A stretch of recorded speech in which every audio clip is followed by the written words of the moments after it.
All right, welcome in Patriots postgame show. We are going to do it. Let's try it, Evan. What do you think? Yeah, let's do it. Yeah. Long day down there today. Took their time after the game. I think Bill Belichick and Mac Jones both went last or towards the end of the line there. So I think Belichick in particular was maybe talking to some people after the game that were here, family, friends, things like that. Savored it. Or they were Yeah. negotiating Josh's the compensation for Josh. I doubt it, but look, this is sort of what we were looking for. I don't want to come in Yeah. too negatively here in a 50-10 No, you blowout. shouldn't. This was It was what we were looking for. I think that there are some things that we can get to that I felt like. I think my biggest takeaway, honestly, is that I don't know if I learned anything about the team today. I know. I think That was the downside. I Yeah. think in a lot of ways, this is what we wanted in terms of Mac Jones. I use this analogy in Patriots beat. He just needed to see some shots go through and see some shots go through the bottom of the net and get that swagger back and get that feeling back.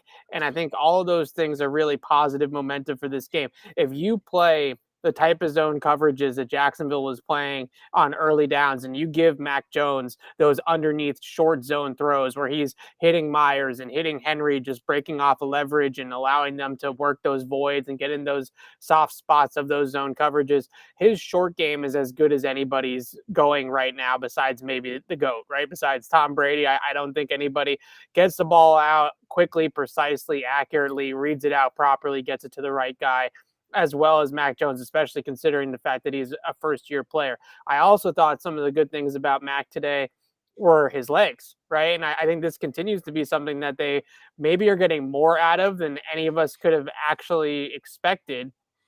And that is moving the pocket, having him pick up first downs via scrambles. I don't know if we expected that from Mac when the Patriots drafted him. He makes that throw on the bootleg action, the rollout action to Christian Wilkerson in the back of the end zone.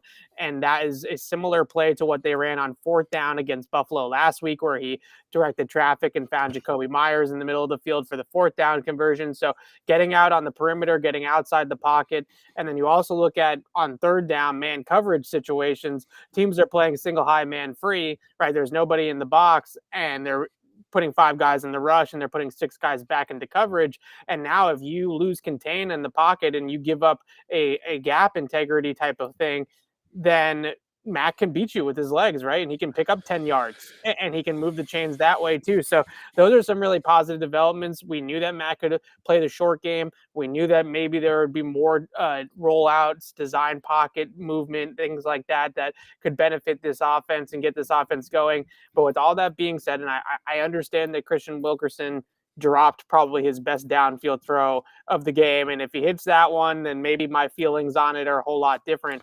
I still don't feel like the Patriots threaten the deep part of the field That's at the all. problem. It's like an explosive play for them is like 10 yards. Right. Like it's just not, there's no stressing the defense down the field. Right. And if you're going to play a defense in the postseason, and right now the matchup is 4-5 Buffalo Patriots. Yep. Buffalo, we know, is going to hug up on those checkdowns. Either going to take away the middle of the field zone voids. They're going to make sure that Mac has to beat them down the field and outside the numbers. And it's not just Mac. It's also the fact that these receivers are who they are. And Hunter Henry and Jacoby Myers and Kendrick Bourne are his 3 most consistent pass catchers. And all 3 of those guys win and live in the short and intermediate areas of the field within 20 yards of the line of scrimmage.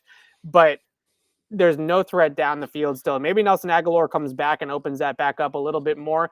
But in order for me to get truly excited and exhilarated about beating the Jaguars, even at 50-10, I wanted to see them threaten the downfield passing game a little bit more. You throw one completion over 15 yards in the air the entire game. I just can't sit back and say we learned today the Patriots can beat man coverage down the field. We didn't learn that. We still don't think that's still a question mark. That's still something that's a potentially Achilles heel. So I hate to go negative with the fact that the Patriots played a good game here today and beat the doors off of a bad team. And I do think that there's a lot to be said about the mojo, about the swagger, about the feeling that you get after a game when you beat the doors off of a team like that. but at the same time, there's still no semblance of a deep passing game unless Josh McDaniels catches them with a schemed play like he did on Wilkerson's second touchdown and sneaks a guy behind the defense off of a fake bubble screen type of concept. Other than that, it's all of it's within 20 yards of the line of scrimmage, and they're going to be an offense that's going to have to live in a condensed area. Yeah, and they have all year. And again, it's, you don't want to say like, well, when Aguilar gets back, we're entering Right. week 18. You're Yeah. hoping to see Aguilar a little bit there. And again, we talk about, what should they do in a meaningless game or blah, blah, blah, whether you think it's meaningless or not, whether or not Bill wants to maybe duck a team and position himself towards a different one. You Right. never know. That's happened before without us knowing for sure that it happened. But rather than sit players, I would really use this as an opportunity to try some things. Yeah. And I do think, taking a few shots downfield and doing some things that you don't normally do just to see if you can do it isn't the worst thing in the world. So if Aguilar comes back, throw him the freaking ball down the field, Yeah. just try it. Especially with the way Miami plays coverage, they play a lot of cover one and a lot of cover zero, obviously, too, with Brian Flores. Right. They're not going to have the safeties back. No. They're not So going to have them you can look for him one-on-one right. and try to get down the field. Yeah, I think that's the part that why I don't want to sit here right now, and I don't want it to come across as negative. I just want to have it come across as being a realist. And the realist is that we didn't learn anything that we didn't already know about this team today. If the Patriots play a defense that gives Mac Jones the ability to spread the ball around, hit all the short and intermediate throws, and attack low zone coverage and all that kind of stuff, then he can move the offense up and down the field no problem. I have no concerns whatsoever. And I do think the playmaking with his legs is a helpful bonus that maybe I wasn't expecting from him when they drafted him. But we still don't think that they can attack down the field in man coverage. I still didn't have anything proved to me today that even against a Jaguars team that they were going to be able to do that. And there's one play in the first half that really stood out to me. I tweeted about it.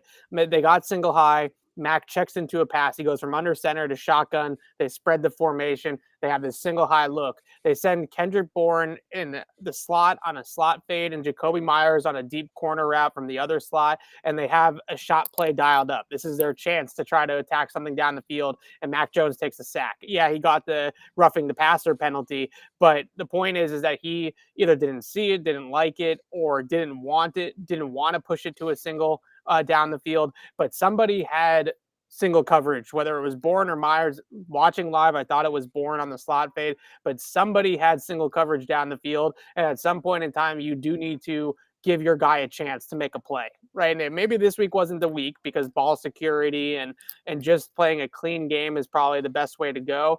But at some point in time, you're going to have to see him push that ball. And it wasn't like he got sacked instantly. He had time to maybe make a throw there and got sacked later on in the down. So I'm still in the same spot that I was with this team after last week. I just hope from a positive standpoint, I hope that some of these positive vibes, some of this mojo, some of this momentum, the Patriots can ride it similarly to how they did in week 7 with the Jets. Yeah. Yeah, that's the problem. If I'm trying to go back on the schedule just to think like what was the last game you learned something about the Patriots, because there's quite a few, you stack them up where we haven't learned a ton about them. Yeah. But thankfully, they faced 4 rookie quarterbacks this year. They got the Jets a couple of times. They got Houston. They got Jacksonville. They got Tennessee when they were hurting at their best. The schedule gods were relatively kind to the Patriots just in terms of how things lined up. They got Buffalo in those conditions, and they've been able to stack up enough wins where now they are going to the playoffs where theoretically anything can happen. You did mention, and again, we can get into this game a little bit. Actually, before we move on to Buffalo, I'll get into it a little bit. Anything you saw from Mac that concerned you? As you said, there's good game manager stuff. I don't want to go negative on it either. I would like, even on the intermediate stuff, to see a little more zip.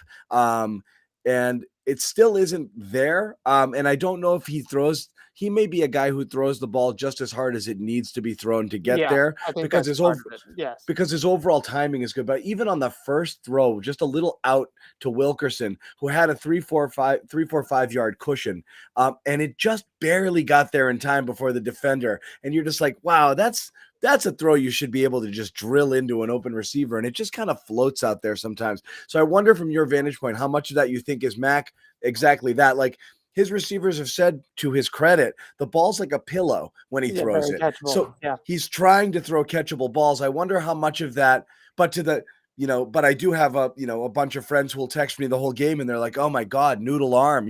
I wonder how much of that is by design or how much of it is, just, we know he doesn't have, a Justin Herbert arm, but how much of that is intentional? I have zero concern about his arm strength on the short stuff, or even if he has to throw across the field from the far hash Just and to get it press it into the downfield. flat.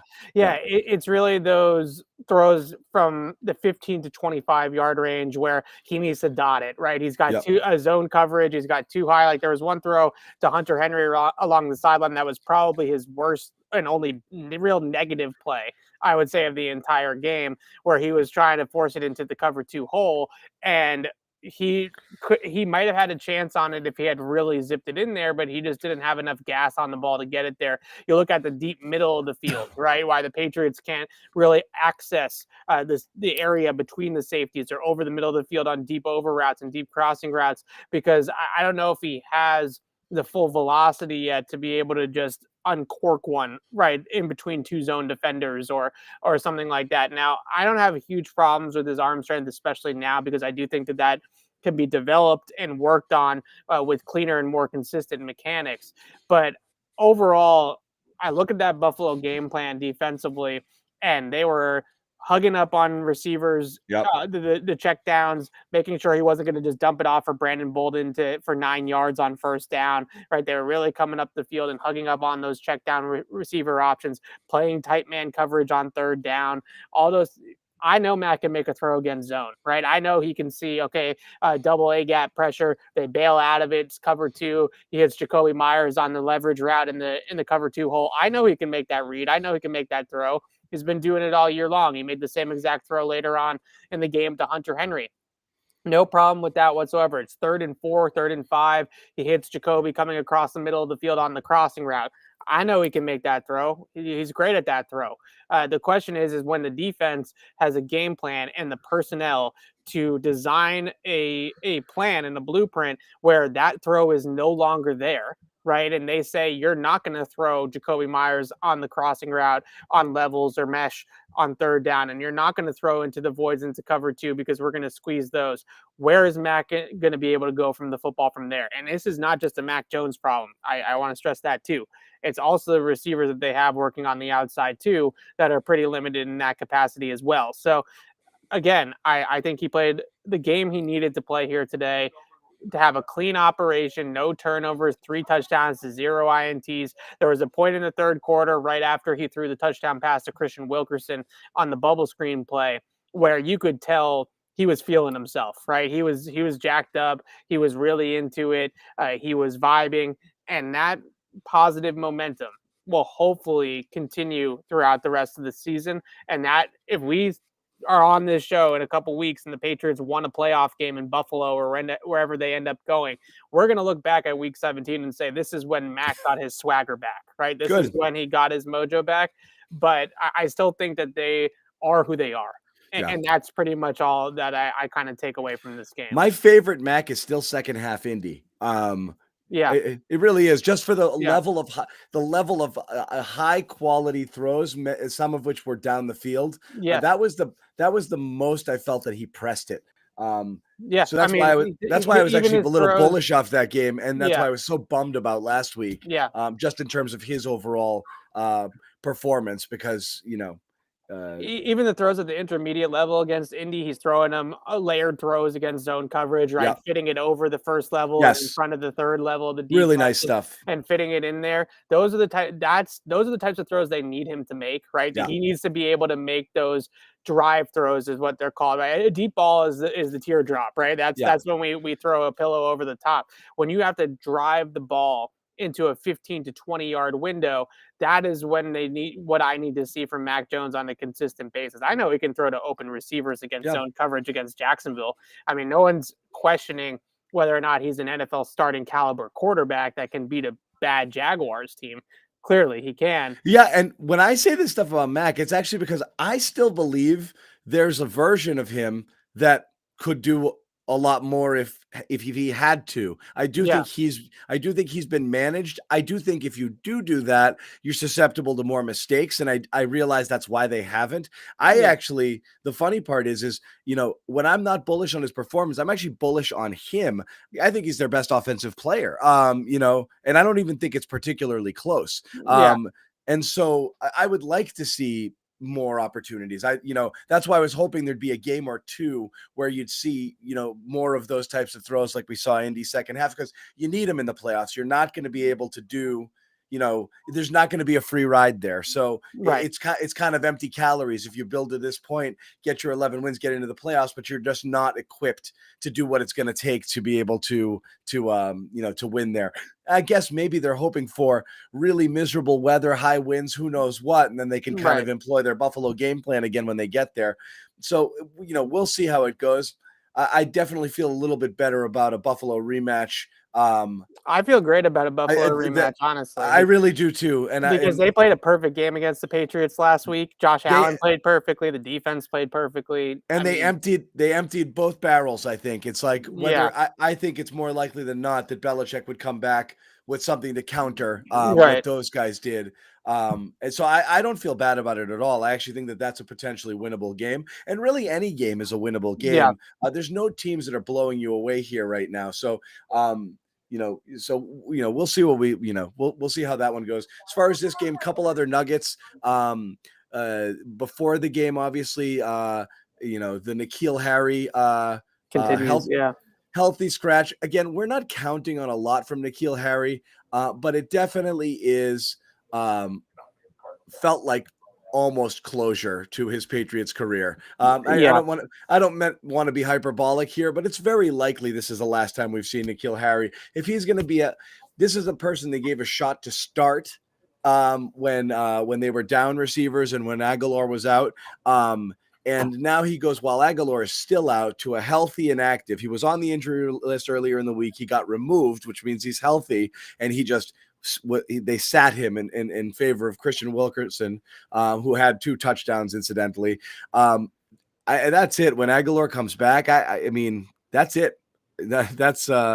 I think you can see the difference in the offense when there's some speed at that when Zeke there's something field. out there. Yes, Right. exactly. Yeah, I think with N'Keal Harry, it gets so plodding at times, and you feel so slow and so bogged down by the lack of speed at the X position. And when you put even a guy like Christian Wilkerson, who in training camp showed that he could separate and show that he could get open. Now we saw at the end of the game on the deep pass from Mac, the Achilles heel of Christian Wilkerson, and why he lost a lot of steam in training camp towards the end of camp was because of the drops. And that is a problem for him, is finishing the play, is catching the ball and finishing the route. But at the same time, just a little bit of speed at that spot and playmaking at that spot really helped the offense out a whole lot in this game. And I look at some of the plays that he made in the red zone, obviously, right? The crossing right of the back end line of the end zone. I'm not sure if N'Keal Harry runs away from his guy as easily as Christian Wilkerson did. Now the guy get caught up in the trash and kind of got picked off a little bit. But at the same time, he still got to the spot and he beat his man there pretty cleanly and gave Mac a ton of room and time to make that throw. You also saw some nice sits down and into void coverages and of zone coverages and stuff like that, and finds those soft spots, or he has off coverage on the outside and cover 3, and he just runs a quick hitch and gives Mac Jones that option underneath the defense. So having some semblance of separation skills, burst. I mean, I think that's obviously they were hoping Nelson Aguilar was going to give them that, but tenfold, right, to a much bigger degree. But with N'Keal Harry, I have a hard time envisioning that he's going to play again for the Patriots, not even outside of what Wilkerson did. Wilkerson now possibly passed him on the depth chart, and that means that N'Keal Harry's X number 3 now, right? Because Yeah. Nelson Aguilar is number one, Wilkerson's number two. So N'Keal Harry is potentially third at that spot on the depth chart now. I just have a tough time envisioning how you can look at it and say that N'Keal Harry deserves reps over either one of these guys now, over Aguilar or Wilkerson. So I think that this is the end of it for N'Keal Harry. And I tweeted it out before the game, but it really puts in perspective today with N'Keal Harry and Juwan Williams, both healthy scratches, And then Winovich. how horrible that 2019 draft class turned out to be, besides Damian Harris and I guess Jake Bailey. We can give him kudos too. But first three picks of the 2019 draft, two of them are the top two picks, both in the top 50, both healthy scratches for this game. So Winovich hadn't played a snap in weeks. He did play more today. But that was was he the second, third rounder along with Harris that year? Yes. Yeah. He was the second. They had 4 top 100 picks. The only one that's panned out is Damian Harris so far in that draft. Yeah. So, I mean, that is rough. And it is what it is. But that's, that's a tough one, seeing N'Keal here. And I'm not going to blame last week's loss on N'Keal Harry, but you're right. I'm not blaming anything. I'm just saying you're right, though. When you open the game with him, in the X receiver slot, that basically just, gives the defense, they're like, great. Don't have to worry about anything, Last week they come out in some spots because Kendrick Bourne has a limited role, basically only playing on third down. They come out in 21 or 12 personnel, and they have N'Keal Harry, Jacoby Myers, Johnny Smith, Hunter Henry in the back, or Jakob Johnson in the back. And that's got to be the slowest collection of skill players in the entire league, right? I mean, there's nothing slower than that, those 5 guys together on the field. So that's a problem for the Patriots. And Wilkerson's I think a 4.48, 4.49 guy. It's not like he's got 4.3 speed, but even some semblance of speed and ability to get over the top and separate gave the Patriots something from that X spot this week. And what a difference it made in the offense. I know it's a totally different opponent and totally different level of opponent, but just having somebody that can run by a defender a little bit, it just made it a whole lot better. You're right. Wilkerson was like a 4.45 guy out of college, but he's definitely more fluid. He has enough size at 6'1".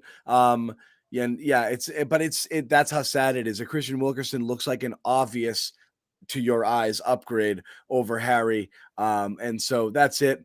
You close two careers might have ended today. N'Keal Harry's and Antonio Brown's. We'll talk about Antonio later. A lot of people here are wondering if the Pats are going to take a flyer. Oh, no way. Evan's going to tell you exactly why he wants Antonio back in just a little bit. No. But let's look ahead to that potential matchup with Buffalo. Can we talk about the defense too for a second? Yeah, you can do whatever you want. It's your nickel. Okay, so let's just real quickly talk about the defense, though, because what did you like? What I liked is the pressure on the quarterback, right? That was, I thought, a big difference between this week and last week, was that the Patriots were able to apply pressure on Trevor Lawrence and get him off his spot a little bit more. You saw right out of the gate, the linebacker twist from the second level. Dante Hightower comes through unblocked. The T&E stunt from Christian Barmore. He gets his first full sack of the year. So a lot more pressure on Lawrence. And the other thing that I really liked, and this is, to me, what this defense is in 2021, and that is in the back end, they are a disguise unit. They are not a lineup and let's get everybody in man coverage and mano-a-mano. We're going to take your guys out of the game just by blanketing you in man coverage. They don't have the corners anymore. They don't have Gilmore, Jackson, and McCourty, or Gilmore, Jackson, and John Jones. They don't have that cover talent. But what they can do is what we saw in Kyle Duggar's interception is they start in too high, they buzz the 2 safeties down into the middle hooks, they push Devin McCourty back to the post, and they confuse Trevor Lawrence with that post-snap rotation, and he throws the ball right to Kyle Duggar. That is in my mind, from a coverage standpoint, is the identity of this defense as we move into the postseason. They have to win with some smoke and mirrors. They don't have the talent in the back end to just line up across from you, especially now that we're getting into the playoffs and some of these receivers and the talent on the other side of the ball that they're going to be facing, whether it's Buffalo or Cincinnati, who's got Chase and Boyd and Mixon and T. Higgins and all these really good players at receiver as well. You can't just play straight up man coverage anymore. You don't have that ability or that talent in the cornerback room. So disguise, rotations, uh, being able to do different things like that, I think is especially looking at Phillips, Duggar, McCourty, that safety trio gives them so much flexibility to do different things with the coverage shell, right? They can play single high, they can play two high, they can change all of the different things post snap because they have three guys that can basically play anywhere. They can basically be they're interchangeable parts. And they're going to have to coach it. This is going to have to be Belichick and Steve and Matty P, and those guys are going to have a great plan, and they're going to have to scheme it up, and they're going to have to coach these guys to a different level of coverage ability. Because we saw last week, you get into third down against Buffalo, and you put Miles Bryant on Isaiah McKenzie in man coverage, and you see how it goes, right? I mean, we've already seen this movie before. You look at the Dallas game, and Jalen Mills on CeeDee Lamb. Blouses, right? Game over. One play, Right. game over. Even against Tampa Bay, although they held their own, I thought for the most part in that game, that was with Jonathan Jones. And I still thought that there was a lot of opportunities for Tampa Bay down the field, but it was rainy and the conditions were a little bit off, and Tom Brady was a little bit off because of the situation. Every time they've tried to go into a game and play man coverage outside of the windstorm in Buffalo, they've not held up particularly well. If they play man coverage on 25-30% of their snaps, they can get away with it, right? Third down man coverage, they can get away with that. When they start playing man coverage on half the snaps like they used to do in the prime days with Gilmore and all those guys, they get exposed. They have weaker coverage players now that you can pick on. You can pick on Miles Bryant. You can pick on Jalen Mills in man coverage. Zone disguise, coverage rotations, smoke and mirrors. That's what this team is now in the secondary, and that's what they're going to have to continue. Which quarterbacks can't you do that against? That in the AFC? That the AFC. I honestly don't see any that you can't do that against. I don't think any one of these quarterbacks in the AFC playoff picture is truly a guy that wins between the ears, right? I mean, I don't think that you look at this, Mahomes, Burrow, who's a young quarterback, obviously Allen, Wentz, Derek Carr now in the playoffs, Tannehill. I think you can do that for everybody. Honestly, I don't see a Brady or a Breeze or somebody like that that's going to stand in the pocket. Even Dak Prescott had great success against their zone coverages early this year. I don't see a cerebral quarterback in this bunch. I see a lot of playmakers, right? A lot of really good arm talent, mobility, out of structure, all that kind of stuff. I think you can get Josh Allen to hold the ball in zone coverage and be a little bit confused by some of the rotations. What you can't do is play man coverage and give Josh Allen all day to sit back there and scan the field and make throws down the field against Miles Bryant. That's what you can't do. So I think whether it's Cincinnati, it's Buffalo, they have to fall back on that formula. It being a disguised defense, being very zone heavy, but changing the shell, right? Sometimes it's cover two, sometimes it's cover three, sometimes it looks like man, but it ends up being zone, right? You have to be able to mirror those lines and blur those lines for these quarterbacks. I think they will have a tougher time going up against you. So, not particularly worried in this as far as anything goes forward with any quarterback that they would face here. I'm not particularly worried if they play the game that best suits their personnel. What worries me is that what we saw last week is they got stubborn and they stayed in man coverage against Buffalo when it wasn't working. Right? That's what worries me, is that at some point in time, whether it's Bill coming down with the hammer over the top on Steve or it's somebody else, they're going to have to say, guys, we got to get out of man, right? We can't play man against these dudes. We can't keep up. We don't have the guys that can keep up. We don't have the horses that can go and take Diggs and Davis and McKenzie and Beasley and all these. We don't have it, right? We don't have that cover talent. So if they buy into this game plan and they buy into this formula for their defense and they stay zone heavy, then I think that they can cover and I think that they can protect the back end. If they get into man coverage like they did against Buffalo last week, I think it's going to be a short playoff for the Patriots. All right. Now, So now take it wherever you want to go. no, that's fine. I don't disagree. But let's just look at right now. I'm trying to see what would happen to dislodge Patriots or Buffalo from the 4 and the 5 slot, and just how likely that is. It's not very likely. I mean, well, what could is if the Patriots lose and the Colts win, the Colts would have the head-to-head tiebreaker over New England, so that would move them up a ring. So I think I would move Patriots back to 6, and then the Colts to 7, if I'm looking at this correctly. But those top 4 teams are locked in terms of the division winners, right? So those you're not going to jump into the top 4. So if the Patriots win the 5 seed, I believe if everybody just wins out and everybody holds serve next week in Week 18, including Cincinnati. I think that's it, right? Because I mean, Yeah, that's everyone's got to hold serve. I'm trying to see if Buffalo can climb here. they could climb it if Cincinnati loses, right? If Cincinnati loses their game, I don't think. Well, they do have the head-to-head against Kansas City. I believe they beat Kansas City earlier in the year. So if Kansas City or Cincinnati were to lose next week, I think that Buffalo will move up. So that could flip flop some things. But more likely than not, looking at the playoff machine and spinning the dial here a little bit, it's either going to be the Bills or the Bengals, right? Those are the 2 teams that you're either going to be playing in Wild Card Weekend. And I don't think Kansas City is a possibility unless some crazy permutations happen here. So I think it's either the Bengals or the Bills for the Patriots. Who scares you more? The Bills. I think that when you play a team like Buffalo, who's familiar with your systems and familiar with what you do, I think that is a little bit worrisome, right? I think McDermott and Dable have at least a pretty good feel for how the Patriots are going to play them and what they're going to do. Now, I do like the round 3.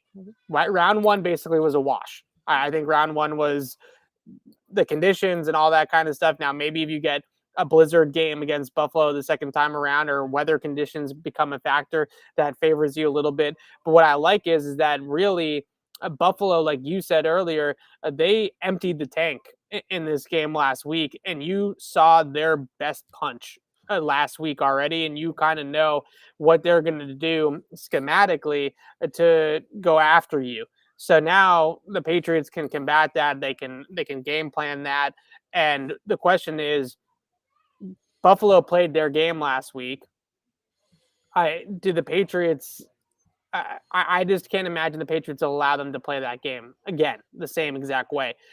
What really bothered me the most about the Bills game is that they turned that into flag football, right? The Patriots were passive. There was not a lot of contact in that game. There's not a lot of pass rush in that game. I don't think that is going to happen again. So I think the Patriots shouldn't be fearful of any opponent. I don't like the Bills matchup a little bit more just because with Cincinnati, it's Joe Burrow's first taste of the playoffs against a Bill Belichick defense that he's never seen before. That doesn't seem like a successful recipe. Also, Zach Taylor versus Bill Belichick might be one of the most lopsided coaching matchups in playoff history, right? We're talking about 2 guys that are on total opposite ends of the spectrum in terms of what they bring to the table. So as good as the Bengals have been looking at the last couple of weeks, I really like all of the historical influences on that game. I just can't imagine, even on the road, that Joe Burrow and Zach Taylor are going to beat Bill Belichick, right? It just doesn't. That to me, I still have a tough time adding up there. Yeah. Well, I mean, I'm hoping it's Cincy for one reason, and that's for a Trags reunion. Plus, maybe you'll have a free place to stay. Yeah. But we'll get the Lazar behind enemy lines. Yes. Lazar Trags preview. I'll do a Patriots beat right from Trags' house in That's going to be great. Cincinnati, and then we'll have him on the post game show. It'll be great. That's going to be great. All right, I do want to talk about it because it just around the time that the Patriots game got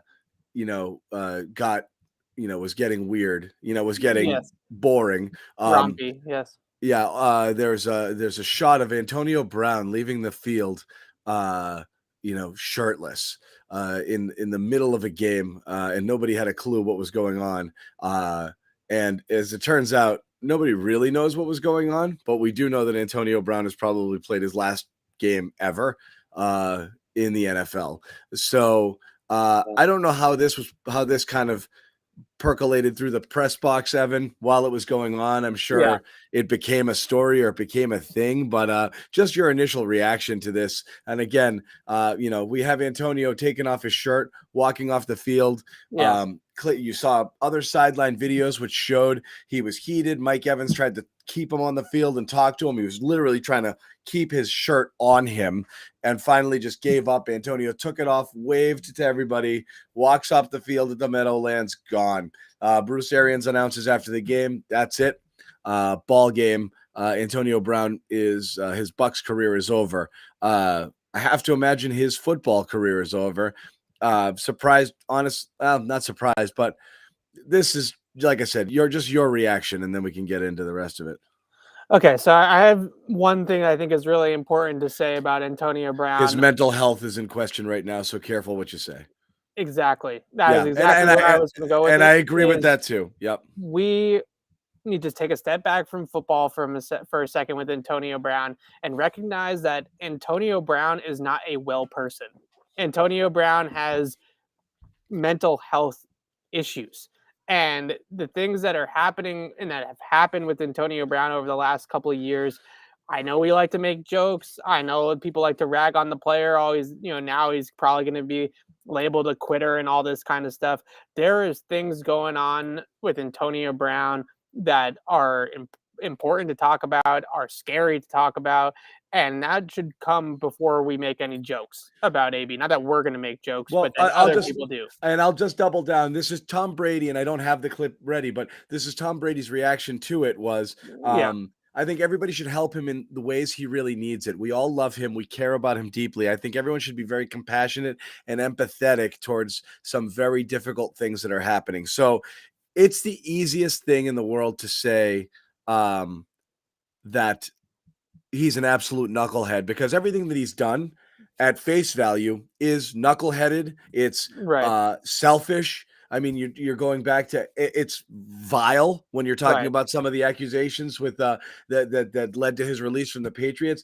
But there's no question that I don't. He's mentally unstable. There's a cause and effect issue. Yeah. You don't know how much of that is because there's something going on with him that we don't know about. But Yeah. right now, just the way that they're talking about it, this sounds like a general level of concern. Like Antonio lost it today, man, and I don't know what's going on with him. So they seemed concerned, but what a frigging spectacle, and just what a ride with this guy for the past, It also goes to show that in a lot of ways, if you're as talented and as good at football as Antonio Brown is, you get so many chances in this league to make it right and to be able to play. But I thought what Brady's comments were after the game were, let's keep Antonio in mind essentially, and say and basically hinting at what we're hinting at, that he has got a lot of demons, that he's got a lot of issues that he's going through, that he's working through, and that is why we're seeing this behavior. This is not because Antonio Brown is a bad person or Antonio Brown is a violent or a person that has these episodes and these burst outs. This is a mental health issue more than anything else. And I understand that why Bruce Arians said what he said after the game, that he's no longer a Buck and all this kind of stuff. But I maybe Arian said some nicer things other than that, but I'm not saying that you necessarily need to keep the guy on your football team or even play him. But Antonio Brown needs help. He needs support. He needs people to have his back. And if Bruce Arians and the Bucks are turning on him and just basically saying, here's the door, I think that's a little bit disappointing, because you invested in the guy and you knew what you were getting yourself into when you signed him to your team, and now you basically don't want to back it up, right? Now that he's having these issues again and he's relapsing with this mania episodes that he has, you no longer want to have his back. And I think that's a little bit two-sided if I'm Bruce Arians, because on one hand, he helped you win a Super Bowl last year and you were perfectly fine with that, right? You're perfectly fine with him winning you Super Bowls and playing great on the field. Well, to be fair, from Arian's perspective, he didn't want him in the first place and got a little bit strong-armed in the situation when he took over he'd said there's no chance someone like that's ever coming here. And then Brady really kind of made it happen. So, I get that. I just feel like they were totally cool with Antonio Brown when things were going well, and they were willing to ride with Antonio Brown through it all because he was catching touchdowns and making plays for them on the field. Now that Antonio Brown needs Bruce Arians' help, here's the door. So and I don't those types of disagree. people, you can't be like that, right? It's the screwed up aspect of the NFL system, especially when it came to at least the old version of the drug policy, and a person like Josh Gordon, is the environment by which someone who has some issues or some demons or different things that they might need help with, the place that they're going to get that is in a controlled environment in the infrastructure of an NFL organization that can put you through some sort of program and have you doing things and keep tabs on you and make sure that you're doing well. And when you let them go is where they just go out, where people can go off the rails. Talking out of both sides of my mouth, I will say a little bit. This is the deal you do with the devil. If you didn't want him here in the first place, you really didn't want anything to do with him because you didn't want to manage the whole package of it. And so it's, as long as you play well and you're not a problem, this is the cold business of the NFL. I have no problem with Bruce. You play well and you're not a problem. I'm gonna keep you. As soon as you become a problem to the rest of my team, I do not have time for it. So whether you're well or not well, I think that's kind of what he said is, I can't have this be a thing for us. And that's totally fine. It's totally fine that they don't want to employ Antonio Brown anymore. It's totally fine that they don't want him to play football for them anymore. But behind the scenes, and I don't know, it would be nice if they sought to help him out. Yeah, yes. I don't know what Bruce Arians is going to do in terms of on a personal level. But if Bruce Arians is burning that bridge football wise, totally fine with that. It's a business. It's the National Football League. There's no free handouts. But if Bruce Arians and the Bucs are saying, "Screw you, Antonio, go figure out your shit on your own," that's where I start to have an issue, because you got to ride or die with your guys, right? Whether good or bad, thick and thin. If you're truly a good head football coach and a good person, then you don't just turn your back on people when the going gets tough. And I feel like that there's a little bit of that going on with the Bucs right now. There's no doubt. And at the end of the day, it's really hard to know. There's a fair amount of speculation here. I think everybody instantly assumes something's not right. And you read the tone and the tenor of the post-game comments, particularly from Brady, and you do get the sense something's not right. You've gotten the sense with other things in his life that things are not right. He's not thinking. And it is the Bucs' responsibility. It is your employer's responsibility to take care of the people that work for them. Yeah. Right. It is the Bucs' responsibility to have Antonio Brown's back. And I also don't think that sitting here and saying that, you have to, take some accountability, Antonio Brown. Sure, he does. But I don't know. I just feel like there needs to be. I haven't gone through it personally. I've had friends that have gone through things like this or similar things, and the one thing that those types of people always need is love and support from their people that they care about, right? And people that you can't just have their back one day and then not have their back the next day. That's something that I think is where I have a problem with it with the Bucs. Yeah. So a sad chapter, a real spectacle at the Meadowlands there. Lost in all of this. Brady just surgically goes 93 yards in like a minute with basically no receivers, with Mike Evans on one leg, no AB, a couple of slow tight ends and a couple of, who knows who. Shades of unicorns show ponies, right? The 2013 Saints game when he comes back. Exactly. Yeah. With Austin the one to the undrafted Kembrell. Was it Kembrell? Kembrell Tompkins. Kembrell Tompkins gets a game winner there, pretty much. Very much like that. It was and he just ripped it down the field. So the MVP. I thought Brady lost his MVP today before the ending, and he might have gotten it back there with that last drive. An interesting thing here, I believe, if I'm not back to the Patriots here, we'll put a bow on the Antonio stuff, but back to the Patriots, I believe Tennessee is now the 1 seed. Is that right? Correct. So that's interesting as well. I mean, that's a team that did it without Henry, for all of this time. It could be interesting what happens if they get right. Heading into the playoffs, they've now got an extra week potentially to heal up and get Henry back to full strength. So that's a team that, coming back around, if you run into them, that's not going to be great either. And It's a tough, hard-nosed, well-coached. if the Patriots were Yeah. to win that as the 4 seed and all the favorites hold, that's who you'd be heading into.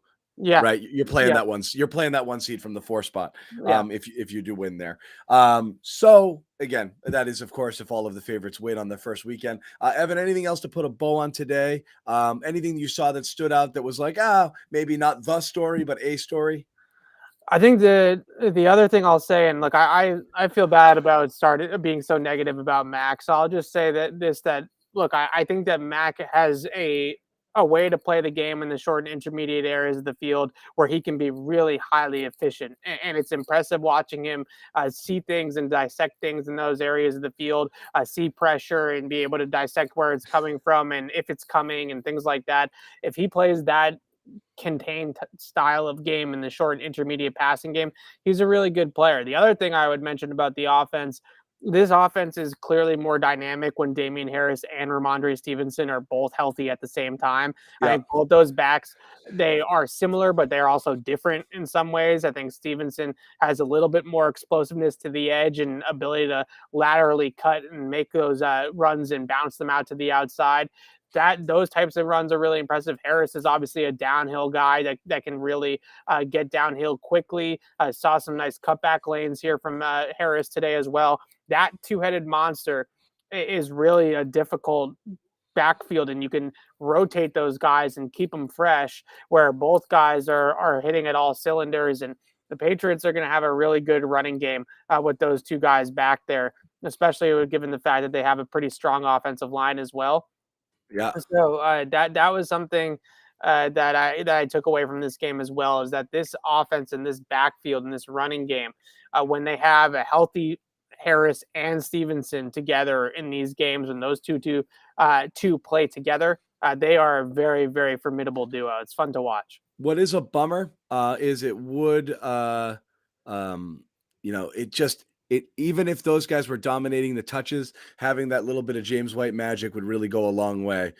So that is a shame there Yeah. that you don't have it. And we talked about the drop off to what Bolden, Bolden has done an admirable job for all of the hate that he's gotten, Yeah. but he's just not a playmaker. He's not going to make plays for you, and that's definitely limiting for the Patriots here. So they need more guys who can make some plays. I'd like to see a way for Ramondre to be more of the third down back as opposed to Bolden if both those guys are healthy, because I do think, as you said, he can make more people miss. He's better on the edges, and he is good like that. But, for now, it seems like they'll roll with all three.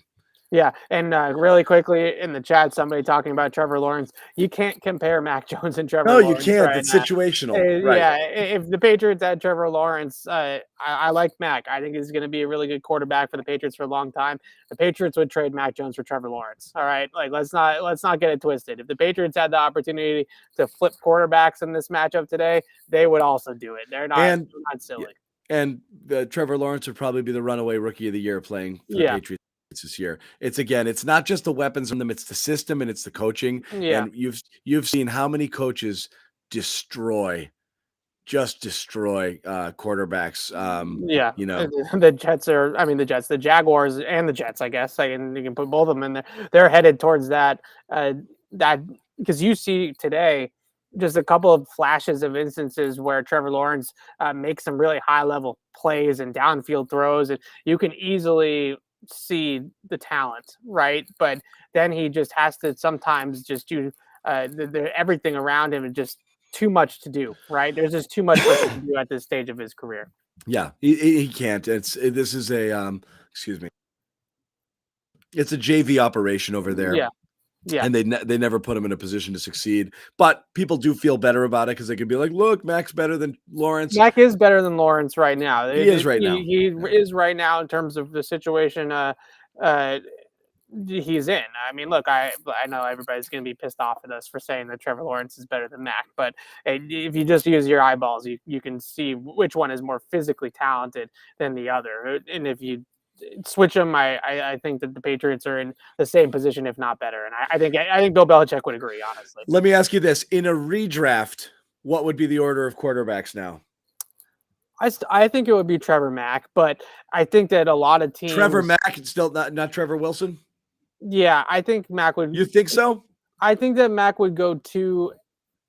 I think Mack would maybe go higher. I don't know. I think that I think the Mack might go NFL ahead of Lance and Fields, but I still think Wilson goes too. I think the NFL execs would say that they would stay pat, right? They would do it exactly the same If you way. ask them, but if you made them take Yeah. lie detectors right now, I bet I you don't Mack know. goes 3. Yeah, I think that what Mack has proven, and to his credit, is that he has the mental acumen and the makeup from a personality standpoint to handle the job, right? And I think that that's a big thing that maybe we don't look enough into is what exactly makes quarterbacks successful in the NFL, right? It's from a physical standpoint, it's accuracy and decision making from the pocket. He checks both of those boxes. The other thing that I think is really important is being able to handle it, right? Just being able to handle uh, 18 weeks of being an NFL quarterback is not easy. And being able to do that and being able to shoulder the load and all those types of things.